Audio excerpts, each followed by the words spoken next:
나누겠습니다. 모두 자리에서 일어나셔서 오늘 민수기 35장 34절 한 말씀을 합독으로 봉독하겠습니다. 민수기 35장 34절은 구약 성경 257쪽가량에 있습니다. 34절 한 말씀인데 이 한 말씀을 한 목소리로 같이 합독하겠습니다. 다 찾으시면은 34절 너희는 시작. 너희는 너희가 거주하는 땅 곧 내가 거주하는 땅을 더럽히지 말라. 나 여호와는 이스라엘 자손 중에 있음이니라. 아멘. 사랑해 주님 감사합니다. 하나님 만물을 소생케 하시고 또 창조주의 그 영광과 그 능력대로 이 2023년도 이 새봄에 온 땅을 역사하시고 온 세계를 지어주시니 감사합니다. 그 세계 속에 우리가 살고 있고 오늘도 우리가 호흡하며 주님 주신 생명을 따라 하나님 살게 하시니 감사드립니다. 이제 주님께 더욱 우리가 바라는 것은 하나님의 뜻을 따라서 그 뜻의 영광을 따라 살 수 있기를 원하오니 하나님 아버지 오늘 말씀과 예배 드리는 중에 주님의 뜻을 우리 속에 다시금 심어주시고 그 심어준 그 뜻을 따라 기쁜 마음으로 살아갈 수 있도록 저희들을 축복해 주옵소서. 모든 예배 시종을 주님께 다가고 홀로 모든 영광 받으시기를 원하오며 귀하신 우리 주 예수 그리스도 이름으로 기도하옵나이다. 아멘. 자리에 앉으시겠습니다. 오늘 읽은 이 말씀을 본문으로 해서 하나님이 우리와 함께 하실 때라는 제목으로 말씀 나누겠습니다. 좀 전에 말씀드린 것처럼 봄이 왔고요. 개나리도 벌써 피고 꺾어놓은 벚꽃도 피니 우리 마음이 설렙니다. 봄에는 아지랑이가 피어오르듯이 몽골몽골한 일들이 일어나기 마련이죠. 사람들은 이사를 하고 또 연애도 하고 결혼도 하고 오늘 우리가 예배 후에 오후에 점심 식사 후에 하게 될 봄맞이 대청소도 하게 됩니다. 다 1년을 시작하는 우리들의 마음이죠. 특별히 오늘은 이사하는 일 그리고 대청소하는 일에 한번 초점을 맞춰보겠습니다. 요즘 시대가 좋아졌기 때문에 이사를 하면 익스프레스가 다 해주죠. 놓여있던 자리에 번호다가 다 매겨가지고 그대로 사서 들어갈 집에 그대로 그 위치에 내려놓으니까요. 하지만 어디 여러분과 제 삶이 항상 그런가요? 우리 이사는 작은 이사도 있고 그렇습니다. 그러면 다 자기가 짐을 챙겨서 차를 싣고 가서 다 자기가 정리하는 거죠. 아직 우리가 그런 세대였으니까 여러분 다 이해하실 것입니다. 그러니 익스프레스에서 다 제 위치를 찾아놓은 경우가 아니면 우리가 이제 오후에 청소도 마찬가지지만 청소하려고 치면 이거를 어디다 놓아야 될지 이거 갖다 버려야 될지 우리가 결정을 해야 됩니다. 버릴 건 버리고 치울 건 치우고 쓸만한 건 쓸만한데 이걸 어디에 자리에 놓을 건가? 여기다 놓을 건가? 저기다 놓을 건가? 우리가 생각하는 것이죠. 그러다가 마음에 꼭 맞는 자리가 나타나서 거기에 딱 두면 이제 자리 잡았네. 그렇죠? 만물은 모든 것들은 자리를 딱 잡으면 제 위치에 자리가 딱 잡으면 나도 좋고 그 물건도 좋고 그렇습니다. 그래서 이사를 하면 하여튼 그런 것이죠. 청소도 마찬가지입니다. 이제 자리 잡았네. 이 자리 잡는 게 이렇게 중요해요. 이 비단 이사나 이런 것만 아니라 사람들과의 관계도 우리가 자리를 잘 잡는 게 필요합니다. 그 자리를 잘 잡아야만 모든 것이 원활하게 돌아가요. 회사 생활을 사는 사람도요. 야, 그 사람 젊고 고생하더니 이젠 자리 잡았네. 그런 말 들으면 참 잘 된 거죠? 확실히 자리 잡았어. 얼마나 뿌듯한 말입니까? 그 사람 그때도 고생하더니 아직도 자리 못 잡았네. 이거 참 어떡하지? 이러면 우리 마음이 걱정이 돼요. 당사자는 얼마나 또 마음이 힘들겠습니까? 사람 사이의 관계가 정리되는 것도 그렇게 중요해요. 관계가 정리 안 되면 우리 마음에 상실한 감정을 느끼게 되고요. 또 아릿한 빈 마음 때문에 잠 못 이룰 그런 시간들도 보내게 됩니다. 인생이 고민도 많고 숙제도 많고 문제가 많지만 사실 한국 사회에는 특별히 무엇이 문제가 되느냐? 관계가 문제예요. 제 동창생이기도 하고 유명한 우리 허태균 교수라는 사람이 한국 사람의 특징에 대해서 잘 이렇게 유튜브에 잘 말해놨습니다. 한번 시간 되시면 보십시오. 우리 관계가 삐거덕거리면 다 삐거덕거려 버리는 거예요. 예, 뭐 진리냐 아니냐 이것보다도 관계가 이게 잘못 서게 되면 너무나 힘들게 됩니다. 교회에도 문제가 있나요? 교회도 마찬가지거든요. 교회도 뭐 다른 문제도 있지만 역시 관계가 잘 정립이 되는 게 중요합니다.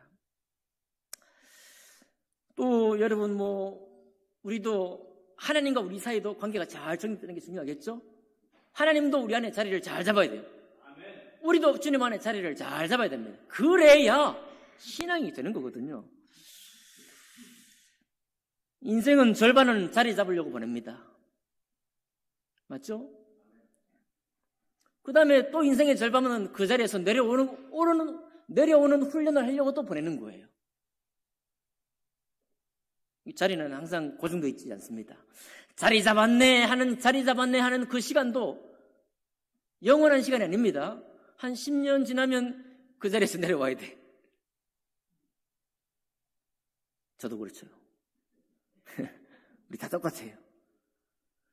제가 아침에 문제를 안 내겠습니다. 문제. 여러분, 이제 교회 목사님들이 많이 계실 수도 있고, 우리 원로 목사님도 계십니다. 우리 원로 목사님 오늘 이 두 방송을 듣고 계실지도 몰라요. 여러분 대답을 잘 하셔야 돼요. 원로 목사님 오셨습니다. 제가 같이 있어요. 여러분 딱 있는데, 목사님! 이렇게 불렀습니다. 그럼 그 목사님 누구를 말한 걸까요? 여러분 대답 잘해야지. 제 심정 상할 수도 있고 원로 목사님 마음 상할 수도 있어요. 딱 두 분이 딱 계신데 딱 들어왔는데 누군가를 봤겠죠. 누군가를 봤는데 목사님 이렇게 불렀습니다. 그 목사님 누구를 말하는 것이어야 될까요? 눈길 단사. 자리가 아직 안 잡힌 거야 이게. 여러분 원로 목사님 계시고 담임 목사님 있잖아요. 그럼 목사님 그러면 누구냐? 그거는 100% 담임 목사님이어야 됩니다. 여러분 마음에 34년 동안 우리를 섬기신 원로 목사님이 더 중요해. 내 가슴 속에 그분이 계셔. 그래도 일하는 분이 존중받는 거예요. 눈앞에 일하는 분이 존중받아야 됩니다. 그래서 목사님 그러면 이정식 목사님을 말하는 거예요. 그러니까 두 분이 같이 계시는데 목사님 그래 놓고 제가 뒤를 돌아봤는데 원로 목사님 따라가시면 제가 아직 교회 자리를 못 잡은 거야. 이 사인이. 이해가 되십니까? 그런 것 같아요? 그렇습니다. 그런 거예요. 중요한, 인간관계가 살아가는 관계가 되게 중요합니다. 그러면 제가 있고 원로 목사님 계셔요. 저도 알고 목사님도 아십니다. 여러분 오셔서 아까 눈길 말씀하셨죠? 눈길을 이미 원로 목사님, 우리 정수님 목사님께 주시면서 목사님께 불렀어요. 그거는 아무 문제가 없습니다. 왜냐하면 저도 알고 목사님도 알고 그 인사하는 분도 알기 때문에 관계가 다 정립되어 있기 때문에 아무 문제가 없는 거예요. 아침부터 이런 좀 죄송합니다. 사모님도 마찬가지예요. 사모님도 여러분. 사모님도 여기 많은 사모님 계실 수 있습니다. 근데 여러분 갑자기 공중에 많은 사모님 계신데 사모님 그래 불렀을 때 그 사모님은 누구를 말해야 될까요? 그거는 박미선 사모님이어야 됩니다, 여러분. 그러면 박미선 사모님이 아닌 사모님을 내가 불러. 그럼 뭐라고 불러야 돼요? 김문규 사모님 아니면 원로 목사님 사모님. 아이고 귀찮아. 앞에 다는 게 귀찮지만 그 약간의 불편함을 감수하고라도 그렇게 불러야만 모든 것이 원활하게 되는 거예요. 제가 속에 담아둔 얘기 한다고 또 그렇게 생각하지 마시고 이래야 관계가 제대로 되는 거거든요. 만약에 그렇게 안 부르면 어떻게 되느냐? 담임 목사님하고 담임 목사님 사모님은요 새빵살이 하는 거예요. 이거 진짜입니다. 새빵살이 하는 느낌이에요. 그러면 어떻게 되냐? 생각이 내가 언제 끝나나? 내 집이 아니네. 이래 되는 겁니다. 그럼 내 집이 아니라는 생각이 들고 새빵살이 시키면 10개 할 거 8개 못하는 거예요. 여러분 새빵 사는 사람이 방에 못이 빠졌다고 고칠 수 있습니까? 그 집에 도배를 했는데 자기가 도배를 할 수 있어요? 아니면 도배를 하려고 그럽니까? 내 집이 아닌데 내가 왜 도배를 해요? 그건 주인이 하는 거예요. 그러니까 새빵살이 시키면 새빵살이밖에는 못하는 거예요. 그런 거 이게 원래 정상입니다. 정상이에요. 이제 제가 13년째 여러분 앞에 섰으니까 이제 이런 말 해도 돼. 여러분, 뭐 전도사님도 계셔, 그렇죠? 우리 없지만 마찬가지입니다. 똑같은 거예요. 똑같이 내 마음에 더 가까운 분이 계셔. 마음에 가까운 분이 계셔도 아무 이름 없이 목사님, 아무 이름 없이 사모님 부를 때는 다 담임 목사님이고 담임 목사님 사모님이어야 됩니다. 그런 관계가 정상적인 관계가 되는 거예요. 이게 안 서면 원하지 않고 뜻하지 않은 상처를 주게 돼요. 뜻하지 않은 일들을 아픔을 겪게 됩니다. 제가 그랬다는 게 아니에요, 여러분. 이야기 들었어요? 이게 중요해요. 한국 사회는 특히 이런 게 중요해요. 특히 중요해요. 인생 우리 청년들 어렵죠, 이런 거. 이런 관계 문제 지키기 어렵습니다. 요즘 직함도 다 없애고 팀장님이 다 이렇게 가는 추세인데 목사님 또 옛날 얘기 한다고 그러는데 아니에요. 옛날 얘기 아닙니다. 이거 엄연히 있는 얘기예요. 앞으로도 계속 한국 사회는 그래요. 잘 지켜가야 됩니다. 오늘 하나님도 마찬가지거든요. 여러분, 하나님 우리가 이름을 부를 때 우리를 도우시는 하나님, 우리를 돌보시는 하나님, 역사의 수레바퀴를 돌리시는 하나님, 전지전능하신 하나님, 이렇게 많은 수식어 부르칠 수 있고요. 주님도 왕의 왕, 주의 주, 만왕의 왕 이런 앞에 타이틀을 많이 붙일 때가 있습니다. 그런데요, 우리와 함께 하시는 하나님은 아무 타이틀이 없어요. 그냥 여호와든지 하나님이든지 이렇게만 나옵니다. 성경에 여호와께서 요셉과 함께 하시니라고 나와요. 임마누엘 하나님만, 하나님이 우리와 함께 하시니라고 나옵니다. 그 앞에 아무것도 없어요. 왜 그런가요? 이건 뭐 메소포타미아 옛날 중근동의 신화 얘기하듯이 뭐 신들 중에 최고의 신 이런 하나님이 아니에요. 하나님 이렇게 비교 우위를 당하는 그런 하나님이 아니기 때문에 그래요. 절대적인 하나님이시기 때문에 그 하나님 말할 때는 그냥 하나님은 하나님이에요. 여호와면 그냥 여호와면 끝나는 겁니다. 그 하나님, 그 여호와가 우리와 함께 계신다고 지금 말하는데 오늘 여러분 읽은 본문이 어떻게 됩니까? 너희는 너희가 거주하는 땅. 너희는 너희가 거주하는 땅. 그런데 뭐라고 했습니까? 곧 내가 거주하는 땅이라고요. 이거 참 너무 감격스럽죠? 내가 사는 곳, 내가 사는 땅이 분명히 내가 살고 사람들의 관계가 있는데 하나님이 거주하는 땅이라고 무슨 조건도 안 다시고 아무런 것도 달지 않으시고 그냥 말하는 거예요. 내가 거주하는 땅이다. 이거 내가 거주하는 땅이다. 얼마나 감격스럽습니까? 나 여호와는 이스라엘 자손 중에 있음이니라. 나 여호와는 내가 언약한 백성, 택한 백성, 이스라엘 백성과 함께 내가 있을 것이고 너희가 무슨 일을 하든지 어디에 있든지 내가 함께 할 것이다 라고 이미 약속하시고 그렇게 함께하고 있는 것입니다. 두세 사람이 모인 중에는 나도 그들 중에 있느니라. 주님이 구원받은 두 백성이 두 사람은 모여도 그 두 사람 사이에 주님이 계시겠다고 말씀하는 거예요. 그런데 함께 하신다니까 너무 좋죠. 함께 하신다니까 너무 좋은데 함께 하신다는 그 뜻을 우리가 오늘 새기기를 원하는 것입니다. 함께 하신 게 뭐냐? 자, 34절 보니까 너희는 너희가 거주하는 땅, 곧 내가 거주하는 땅을 뭐 하지 말라? 더럽히지 말라 그랬잖아요. 여러분, 하나님은 아무런 표차를 달고 나오지 않으시지만 하나님의 본성상 가장 귀한 이름이 하나 있는데 그건 거룩함이에요. 거룩함입니다. 거룩한 하나님이 우리와 함께 하시는 거예요. 이거는 우리가 하나님을 모를 때도 거룩한 하나님이시고 내가 하나님과 너무 친해졌습니다. 친해졌어도 거룩한 하나님이에요. 그 거룩한 하나님이 우리 땅에 거하시고 믿는 자들 사이에 거하시고 이 몸된 교회 위에 거하신다는 약속이에요. 그렇기 때문에 그 거룩한 하나님이 나와 여러분 속에 어떻게 자리 잡기 원하시는지 우리가 알아야 되는 거예요. 내가 또한 여러분과 제가 이 거룩한 하나님을 어떻게 그 자리, 우리 마음 자리에 모시는가가 중요해지는 겁니다. 그런데 여러분, 아까 하나님 불러놓고 딴청을 피워요? 하나님 불렀는데 돌아봤는데 하나님이 아니야. 돈이거나 내가 원하는 다른 거예요. 그러면 되게 무한해지겠죠. 여러분도 그런 경험 있잖아요. 나를 부른 줄 알고 돌아봤더니 내가 아니야. 그럼 되게 민망해. 얼굴이 막 붉어져요. 민망하고 무한하고.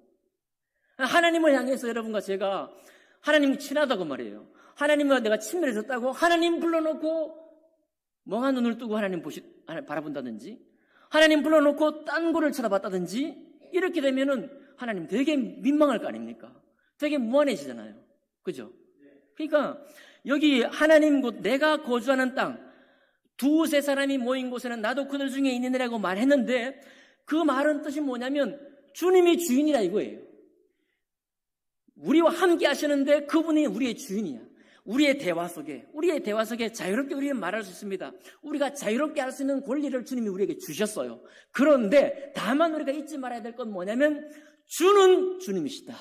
이 두 사람 중에 어떤 사람이 더 말을 잘하고 어떤 사람이 더 힘이 세고 상관없이 누가 되었든지 그 두 사람이 함께 만나 말하는 것 속에는 두세 사람이 되었든지 네 사람이 되었든지 우리 교회 성도가 되었든지 우리가 말하는 가운데는 그 거룩한 주님이 계시다는 것을 염두에 두고 말하는 거예요. 염두에 두고 생활하기를 주님이 원하시는 겁니다. 그런데 이게 불편할 것 같지만 여러분, 불편한 게 아니에요. 이것이 하나님의 자리가 우리 마음 자리에 확실히 자리할 때 나도 편하고 주님도 편한 거예요. 나도 내 마음대로 할 수 있습니다. 나도 내 뜻대로 할 수 있어요. 그런데 주님이 안 계신 사람이 자기 마음대로 하고 자기 뜻대로 하는 것 다 가능하지만 그것이 올바른 길로 갈 수 없다는 사실을 여러분 우리가 기억해야 합니다. 근데 그렇게 우리 거룩한 주님이 우리와 함께 할 때 주님께서 말씀하시는 것이 내가 거주하는 땅을 더럽히지 말라요. 이 직접적인 말씀은 뭐냐면 도피성이거든요. 도피성. 피를 흘리지 말라 이거예요. 하나님은 우리에게 말씀하실 때 아주 섬세하게 말씀하시거든요. 하나님은 절대 흑백 논리가 아닙니다. 누군가가 피를 흘려 잘못 죽었습니다. 죽었으면은 그 죽인 사람이 고의로나 의도적으로 그 사람을 죽였으면 이 사람은 돌에 맞아 죽음으로 갚아야 돼요. 그렇죠? 타인의 생명이 너무나 귀하기 때문에 그 생명을 의도적으로 취한 사람은 자기 생명으로 갚아야 됩니다. 이게 하나님의 법이에요. 자, 그런데 이걸로 끝나는 게 아니에요. 하나님의 법은 의도적으로가 아니라 갑자기 그냥 돌을 치우려고 돌을 밭에서 던졌는데 그 돌에 맞아서 지나가던 분이 잘못되셨습니다. 그럴 수 있어요, 없어요? 자, 그런 경우에는 어떻게 하느냐? 그런 경우에는 레위 지파에게 준 이스라엘에게 여섯 개의 성읍이 있는데 바로 도피성이에요. 자기 집을 떠나 고향을 떠나 그 도피성에 피해서 거기서 살아라. 언제까지냐면 당시의 대제사장이 죽을 때까지는 거기서 살아야 한다라고 말하고 있습니다. 그러니 이 경우에는 죄값을 복수하거나 죄값을 피해 당한 가정에서 물을 수 없습니다. 물어서는 안 된다는 거예요. 그렇지만 아무 잘못이 없느냐? 아무런 책임이 없느냐? 아닙니다. 책임을 진다는 거예요. 그 책임을 지는 게 바로 자기 집을 떠나 자기 정든 집을 떠나 도피성이라는 새로운 곳에 가서 살아야 되는 거예요. 거기 사는 동안에는 피해당한 집에서 복수하고 싶어도 복수하면 절대 안 됩니다. 그럼 그 피값은 자기 머리로 돌아가는 거예요. 주님 뭐라고 하셨느냐? 내가 도피성에 살게 한 은혜를 줬는데 대제사장이 버젓이 살아있고 그런데도 그 사람이 자기가 고향에 집에 볼 일이 있어갖고 집에 가겠다 이거예요. 그 도피성을 떠나 집에 갔습니다. 그러면 마음에 여전히 괴로워하고 있던 피해당한 가정에서 그 사람에게 복수해도 이 사람이 할 말이 없는 거예요. 이해가 되시죠? 우리 지금 읽은 본문 바로 위에 내용이 바로 그겁니다.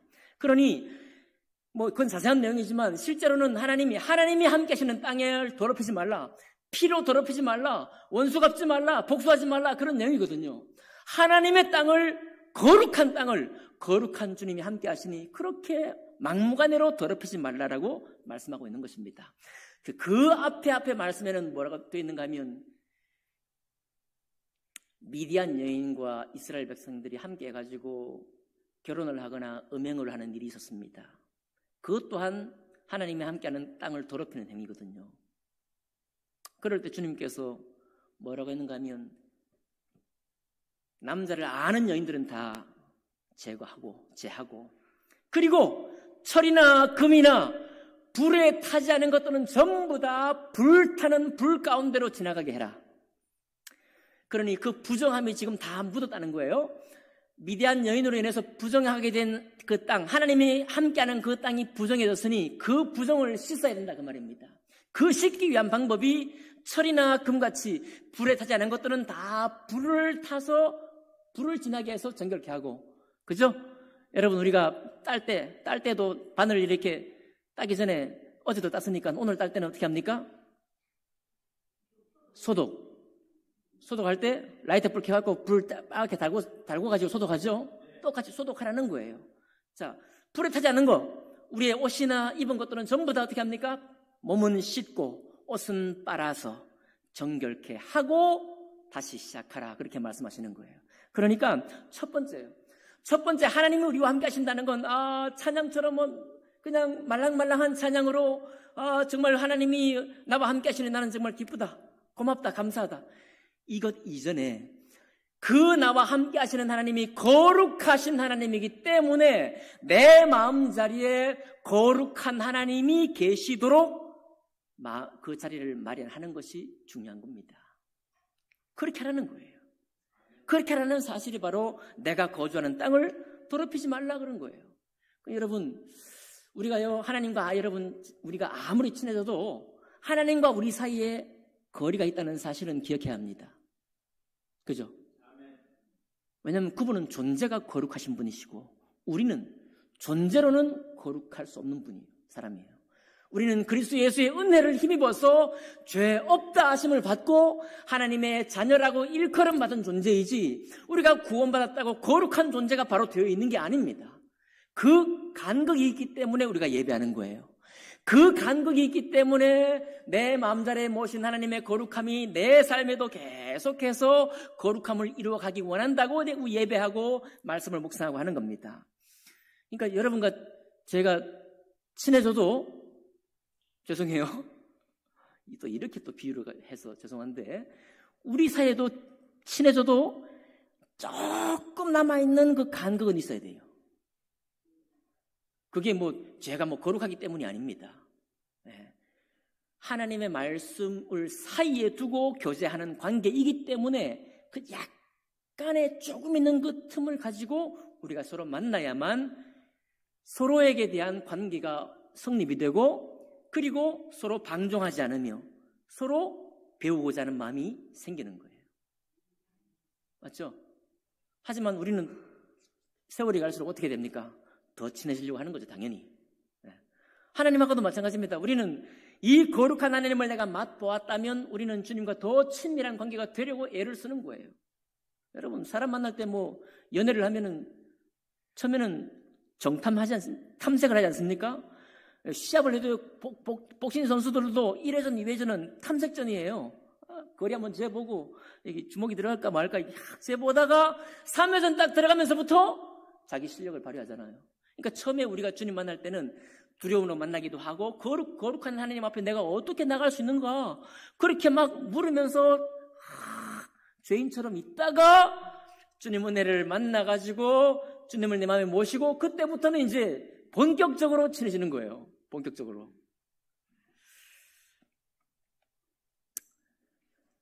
야곱이요, 돌벽에 베고 잠을 자다가 잠이 깼습니다. 딱 눈을 떠 보니까 거기에 벌써 사닥다리를 통해 가지고 천사가 왔다 갔다 했거든요. 그러니까 야곱이 깨닫는 거예요. 야, 여호와께서 과연 여기 계시거늘 내가 알지 못하였도다.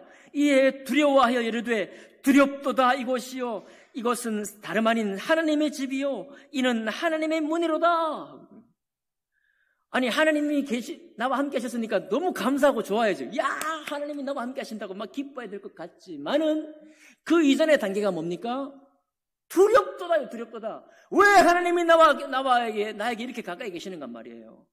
왜 이렇게 그 거룩한 하나님이 나의 이 죄 많은 나와 이렇게 가까이 계시느냐요. 깜짝 놀라가지고 두렵도다. 여기가 바로 하나님의 집이요, 하나님의 하늘의 문이로다 하고 고백하는 거예요. 고백하고 야곱이 첫 번째 한 일이 뭐냐면 베델에 제단을 쌓은 거예요. 예배를 한 겁니다. 예배를. 이사야 선지자가 하나님이 불렀습니다.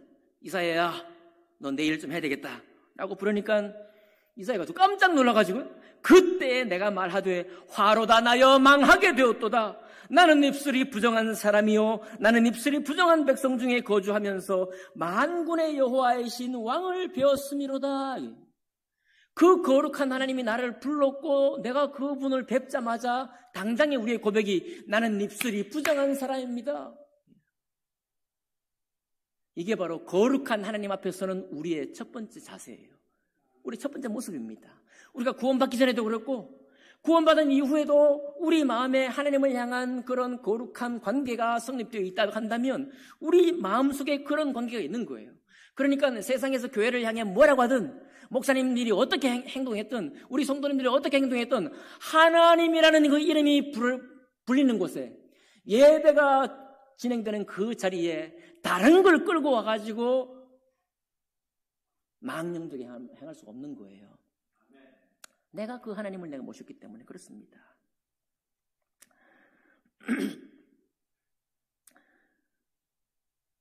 여러분, 거룩한 하나님 앞에 우리가 섰기 때문에 내가 모신 하나님은, 내가 영접한 하나님은, 내가 상담을 통해서 영접한 이 하나님은 거룩한 하나님을 영접했다라는 사실을 기억하시기 바랍니다.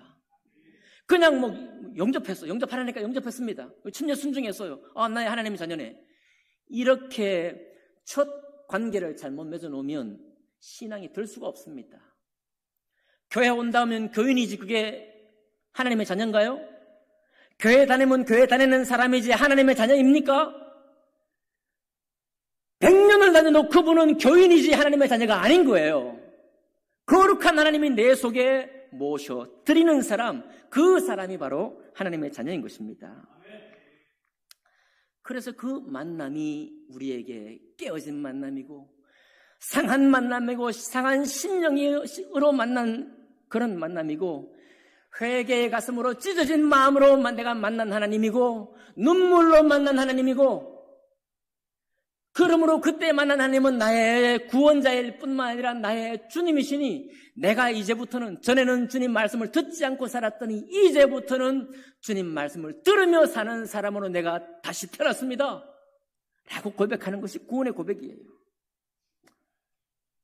자꾸 이거를 우리가 좋은 게 좋다고 살다 보면요 이런 게 잊어버려요. 그 관계를 잘못 맺게 하는 것은 목사의 책임이에요. 교회 나온 사람이 하나님과 관계를 잘못 맺고 신앙생활을 하게 만드는 것은 목사의 책임입니다. 여러분 담임 목사를 존중해야 될 이유는 뭐냐? 담임 목사가 책임지고 그 일을 감당해야 되는 거예요. 제가 임무를 방기하잖아요.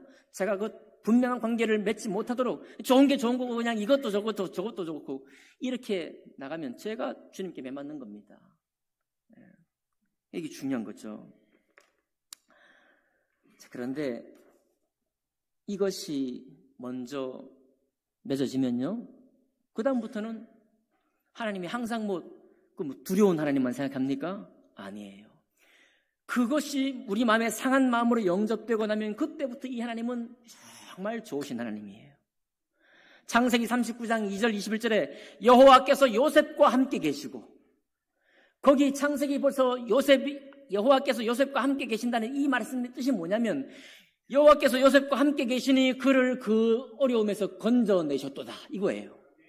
예, 이 하나님이 우리와 함께 하시면 그냥 나는 거룩하다 너는 부정하다 이게 아니라 그 하나님이 우리와 함께 하시면 우리를 건져내신다 이거예요. 어려움에서 건져내시고 믿음 없는 데서 건져내시고 경제의 어려움에서 건져내시고 영적인 어려움에서 도와주시고 그런 하나님이라는 겁니다.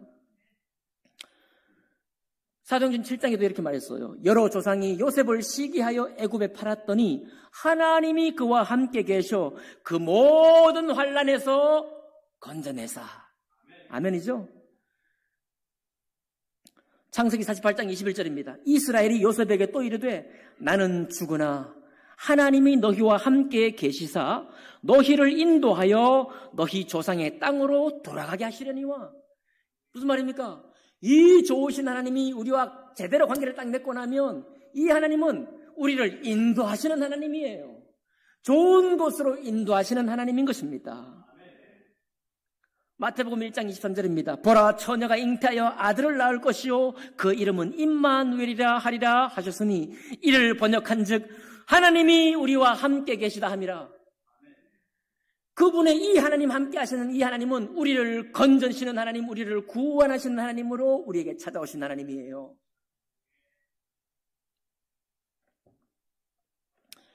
그러니 얼마나 좋아요. 이제 그 하나님, 그 거룩한 하나님을 정상적으로 내가 깨어진 마음, 상한 마음, 죄인의 심령으로 나는 죄인입니다. 이사야처럼 내 입술은 부정합니다. 나는 주님이 나를 도와주시고 구원해 주지 않으시면 나는 지옥 갈 수밖에 없는 죄인입니다. 내가 아무리 똑똑하고 아무리 선해도 주님 말씀 앞에서는 부정한 존재일 수밖에 없습니다. 고백하고 주님을 눈물로, 속으로 말이죠, 밖으로 흘려도 좋고 속으로 흘리면서 그 거룩함을, 나와 존재 자체가 다른 그분이 나에게 오시겠다는데 이제는 절대 항복하니 내 안에 들어오십시오. 그리고 나의 주가 되어주십시오. 고백하고 영접하는 자, 곧 그 이름을 믿는 자들에게는 교인이 되게 하는 특권을 주겠다고 말씀하지 않으시고 하나님의 자녀가 되는 권세를 주셨다고 말씀했습니다. 하나님의 자녀가 되는 권세를 주셨다고 말씀하신 거예요. 얼마나 감격스러워요. 얼마나 감격스러운지 모릅니다. 그때부터는 하나님과 우리의 관계도 변해가는 거예요. 말하자면 하나님의 자리도 변해갑니다. 여러분, 아까도 말씀드렸지만 자리는 영원한 자리가 아니에요. 우리 정관에 따르면 저는 12년만 지나면 이 자리에서 내려갑니다. 영원히 내 자리가 있는 게 아니에요. 이 담임 목사 자리가 영원히 있는 게 아닙니다. 자리 잡았다 싶으면 얼마 안 가 내려가야 되는 거예요. 여러분, 인정하셔야 됩니다. 저도 인정해야 되고. 은퇴가 기다리고 있어도, 은퇴가 기다리고 있습니다. 죄송합니다. 우리 저기 바주교회 원로 목사님 와 계신데 죄송합니다. 은퇴가 기다리고 있어요. 중요한 건 뭐냐면 그 자리가 변하는데 그 변하는 자리에 따라 내가 할 일을 찾아가는 거예요. 아멘인가요? 아멘. 네. 물론 우리는요, 자녀 키우고 내가 이 회사 생활하고 사회생활 하면서 내가 자리를 잡았다 하는 그 말을 꼭 듣기를 바랍니다. 당연히 자리를 잡으셔야 돼요. 근데 그 자리를 잡는 기쁨을 가지실 뿐만 아니라 그 기쁨을 가졌으면 그 자리 잡은 그 자리에서 자기 할 일을, 사명을 다 감당하는 거예요. 그러나 그게 영원한 자리가 아니니까 내려오는 길을 또 준비해야 돼요. 좋은 사람을 만나는 건 축복이지만 만남이 끝이 아니잖아요. 그 후에는 알아가는 시간이 있고 좋은 모습, 싫은 모습 다 보아가면서 그 안에서 사랑을 이루어가는 것이 중요하잖아요. 그게 귀하잖아요. 우리가 알고 있는 것처럼. 이건 인생만 그런 게 아니라 하나님을 알고 하나님과 함께하는 시간, 그 시간도 똑같은 원리가 적용되는 겁니다. 하나님을 알고 그분의 뜻을 따라 사는 인생이 되었다는 사실 자체가 감격스러울 따름인데 이제 시작했으니 그분을 알아가는 겁니다. 그분을 알아가는 거예요. 그런데 얼마나 감사해요. 너희가 있는 곳, 너희가 있는 곳이 곧 내가 있는 곳이다. 이제는 전에는 교회 나와서 기도할 때도 무릎 꿇고 집에서 기도할 때도 무릎 탁 꿇고 제가 그랬거든요. 어디 노천극장 어디 운동장에 가서 예배 기도했습니다. 기도할 때도 무릎 꿇고 산에서 기도할 때도 산기도할 때도 무릎 탁 꿇고 그래 기도하던 제가 언젠가는 침대에 탁 들어 누워서 기도하고 막 아주 지 멋대로 네? 너무 좀 방만하지 않습니까? 그런데 친해지면 그래 되는 겁니다. 죄송해요. 제가 하나님과 혼자 친해진 것이 아니에요. 하나님이 너무 좋아지면요. 도대체 이 하나님이 이렇게 좋으신 분이라는 걸 알아가는 것이 신앙생활이잖아요. 그렇게 거룩하신 분이 이렇게 나를 사랑하시고 좋으시니까 나에게 정말 많은 자유를 주는 거예요. 우리가 어떤 일을 행할 수 있도록 너 해봐, 무엇이든지 해봐 라고 허용해 주시는 겁니다. 그분의 권한 안에서, 그분의 주인된 권리 아래에서 우리에게 마음껏 할 수 있는 자유를 주시는 거예요. 그러나 우리는 알아야 됩니다. 그분의 허용이에요. 그 거룩하신 하나님이 나를 너무 사랑하시기 때문에 인생에 할 수 있는 모든 자유들을 할 수 있도록 허용하기 때문에 하는 겁니다.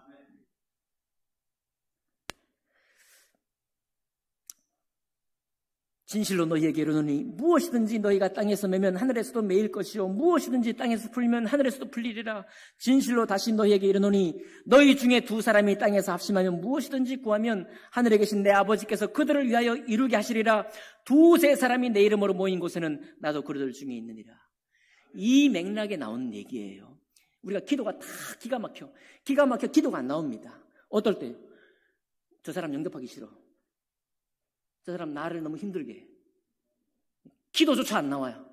그럴 때 그를 어린아이처럼 생각하고 기쁜 마음으로 받아들이는 기도를 하라고 하시는데 그 기도가 두세 사람이 모인 중에는 나도 그들 중에 있느니라.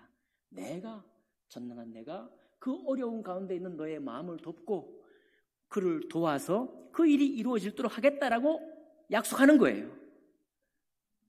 그 앞뒤 본문에 내 이름으로 이런 어린아이 하나를 영접하라. 옛날에 어린아이는 총에도 숫자에도 들어오지 않았잖아요.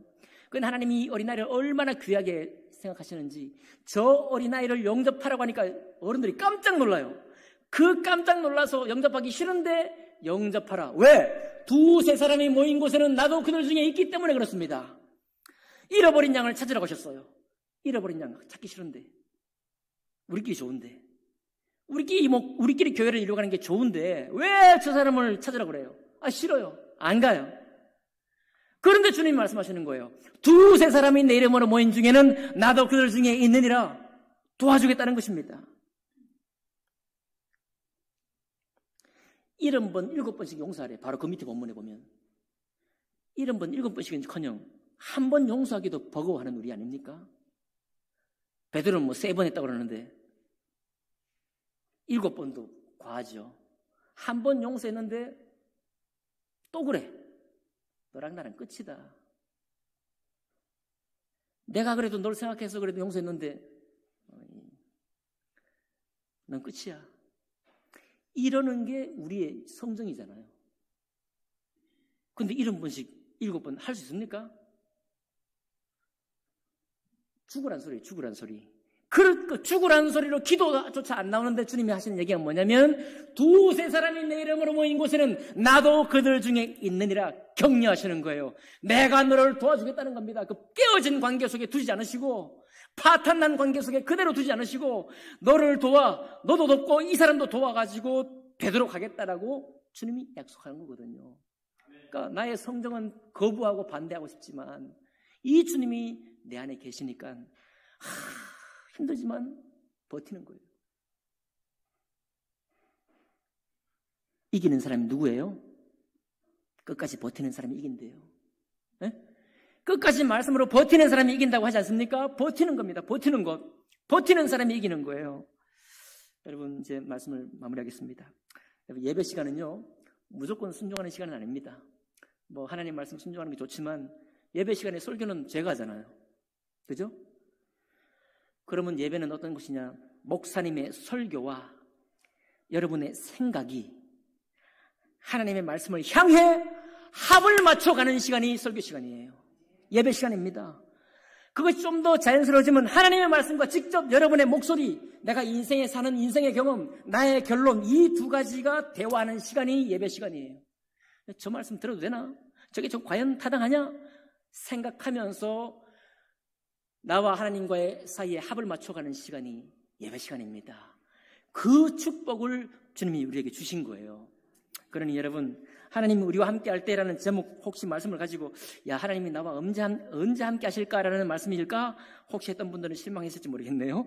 언제 함께 하실까가 아니라 하나님이 이미 애누리 없이 말씀하셨죠. 너희가 거주하는 땅 곧 누가? 하나님, 내가 거주하는 땅이다. 의심하지 마세요. 내가 사는 땅이 어디든지 하나님이 계십니다. 중요한 건 그 거룩한 하나님을 내가 어떻게 내 마음자리에 자리 잡도록 해두느냐가 중요한 거예요.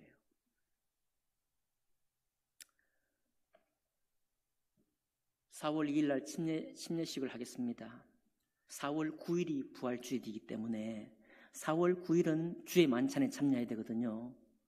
주의 만찬에 여러분 모두가 참여할 수 있기 위해서 아직 구원받고 침례 순종하지 않은 분들은 4월 2일 되기 전에 정말 이 하나님을 나의 인생의 주님으로 영접할 수 있기를 바랍니다. 그리고 영접했는데 아직 침례받지 않은 우리 어린 학생들 있다면 침례도 순종하시기 바라고, 침례 순종하기 전에 다시 믿음의 고백을 할 수 있기 바랍니다. 아셨죠? 그 순간이 너무 귀하고 영광스러운 순간이고, 오늘 말씀드린 것처럼 하나님 우리와 함께 할 때 첫 번째로 우리 마음에 확신을 가지고 이루어야 할 것, 나는 주님 앞에 죽을 수밖에 없는 죄인이라는 사실을 여러분 2주간 남아있는 2주간 동안 확실히 깨달으시고, 인생이 7번씩 7번씩 용서할 사람 아무도 없다고 인생을 저주하거나 사람을 신뢰하지 않는 여러분이 계시다면 하나님의 능하신 손 의지하시고, 나 같은 사람도 변화될 수 없다고 믿는 나 같은 사람도 변화시키시는 그 주님인 것을 고백하시면서 영접할 수 있기 바랍니다.